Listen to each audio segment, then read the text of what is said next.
A look at the Big Ten preseason defensive honorees. The Big Ten Conference is known for defensive dominance. It'll be interesting to see how that clashes with the four West Coast schools, bringing in some of the nation's best offensive systems.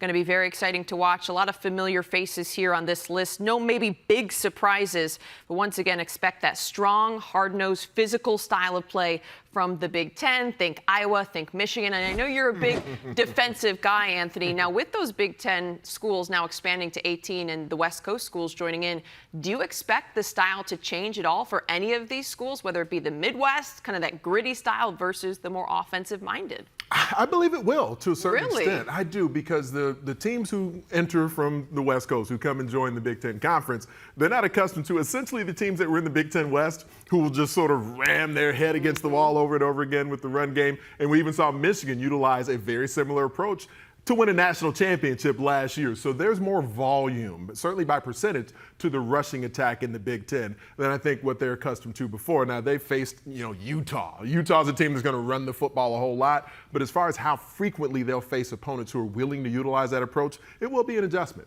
It'll be an adjustment that'll be very interesting to see how it shakes out. Now, let's dive into some of the defensive units that you're most excited about watching this season, starting with Ohio State defensive backs. First of all, the Ohio State defense predicted to be the best in the country. Is that fair to say? In the history of Western civilization, I think, is what the prediction is. In the history of Western civilization. Yeah, I'm pretty sure. We're just going to go all out in saying that. And that's following up a season where they held opponents to just over 11 points per game, but somehow they're expected to elevate. What is it about the defensive backs specifically that you like? They return so much talent, experience, playmaking ability, and tenacity. And the only player they lost from the secondary from last season was Josh Proctor. Yes, an exceptional football player in his own right, but they've got Lathan Ransom that returns. Denzel Burke returns. Davison Igbinosun is back as well. And then they add one of the most talented young defensive backs that we've seen of recent vintage in Caleb Downs. Now he is in the mix back there as well. And so a secondary that already limited the deep ball in a way that no other Big Ten program did last season now adds the SEC Freshman of the Year in Caleb Downs, this phenomenal recruit and talent who played at a high level as a true freshman last year. So everyone's excited specifically about Downs, but the entire secondary is locked down for the Buckeyes. I mean, how many All-Americans should realistically be in this group? You look at Denzel Burke, another name that pops up. You already mentioned the reigning SEC Player of the Year. We're talking about All-Americans because all the preseason lists are coming out right now. And it's like, can we just check off Ohio State's entire second? Like, where are we at in this defense? And the great thing about it is that they have so much experience up front. And so the pass rush should be high level for the Buckeyes also, with JT Tuimoloau and Jack Sawyer. They decided to come back for another season. So when you can rush the quarterback at a high level, it makes the life of the secondary that much easier, because now the football has to come out on time. It's got to come out in rhythm. They can drive on routes and look to make plays at a really high level. Well, speaking of being able to rush the quarterback, let's talk about Rutgers linebackers, because they return a bulk of their defense that was ranked among the best in the nation in a number of statistical categories, maybe looking to improve in terms of that quarterback pressure. What do you like? What do you not like about the Rutgers linebackers this season?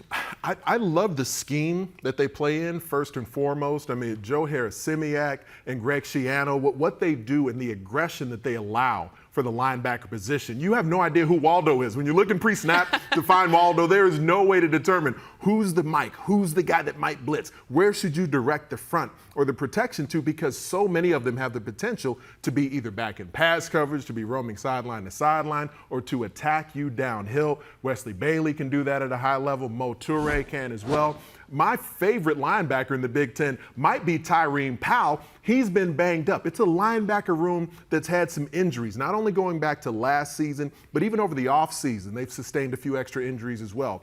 At full health, you could certainly make the case that Rutgers has the best linebacker room in the conference as far as just going 3-4 wide with like legit playmakers in their scheme.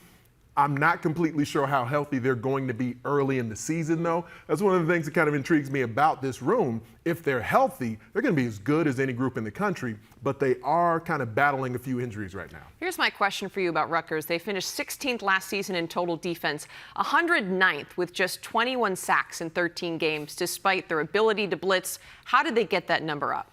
Well, the blitz that you reference is a huge part of it, but you need to see individual players. Yeah, you need to see individual players step forward and really rush the quarterback at a high level to an extent that they hadn't in the past. Like Aaron Lewis, back for another season here. He's a player who's got real legitimate rush ability. It's a balance. When you're a defensive lineman and you want to play the run well, you have to hit blocks on first and second down. Some of the offenses that Rutgers was faced in the Big Ten East, they were willing to step back and air it out. And I think that's probably the biggest improvement I want to see from Rutgers' defensive front is to not only get into blocks, but to get off those blocks, to get into the backfield, to convert into pass rushers. If they can do that more effectively, then you can do both at a high level. When you see some of the guys on the D-line, when they're called into movement, they're exceptional. But when they're not called into movement, that's where the pass rush tends to suffer a little bit up front. How about Penn State's edge rushers? James Franklin is a new defensive coordinator in Tom Allen. He's brought in a 4-2-5 defensive system, the same one he ran at Indiana. What's the role the edge rushers need to play? Well, there's a lot of talent that has to be replaced there between Chop Robinson and Adisa Isaac. You know, they've lost talent to the National Football League, and that's just sort of become the expectation in State College. They've lost a lot of talent off the edge to the NFL in recent years, but they have the opportunity to replace that. Denai Dennis Sutton will have an even bigger role on their defensive front. He's going to be the best and most complete defensive end that they have, but then they also move Abdul Carter, wearing the sticks. He's going to be coming from the linebacker position, moving up to the edge as a defender. We've seen the athleticism, we've seen the playmaking ability. Now to do it down in and down out as a defensive end will be a new challenge for Abdul Carter. You referenced Tom Allen. I mean, for him and that LEO culture, the energy he brings to everything, I know there's not an expectation to have any real drop-off from what Manny Diaz was doing in running Penn State's defense to Tom Allen, but you do have a couple of pieces there that will have enhanced and different roles versus what they had in the past. For Purdue, it seems like the only direction to go is up from where they were at in 2023, conceding more than 30 points per game, and head coach Ryan Walters is a defensive-minded coach. Yeah.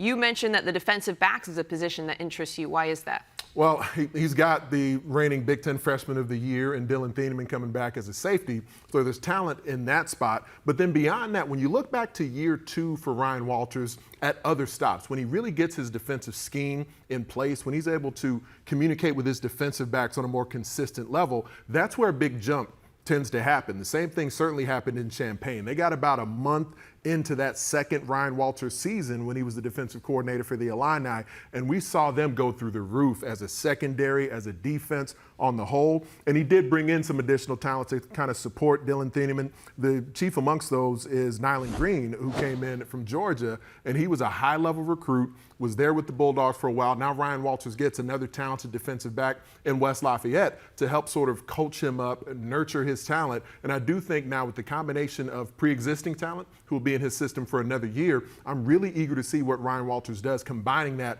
with some of the new talent that comes in. I just read an article on Sports Illustrated where supposedly an anonymous Big Ten coach said they could see this Purdue defense having a major breakout season and maybe surprising some folks. So 1 year under their belts, we'll see what kind of jump the Boilers are able to make. Well, time to step aside for a quick break.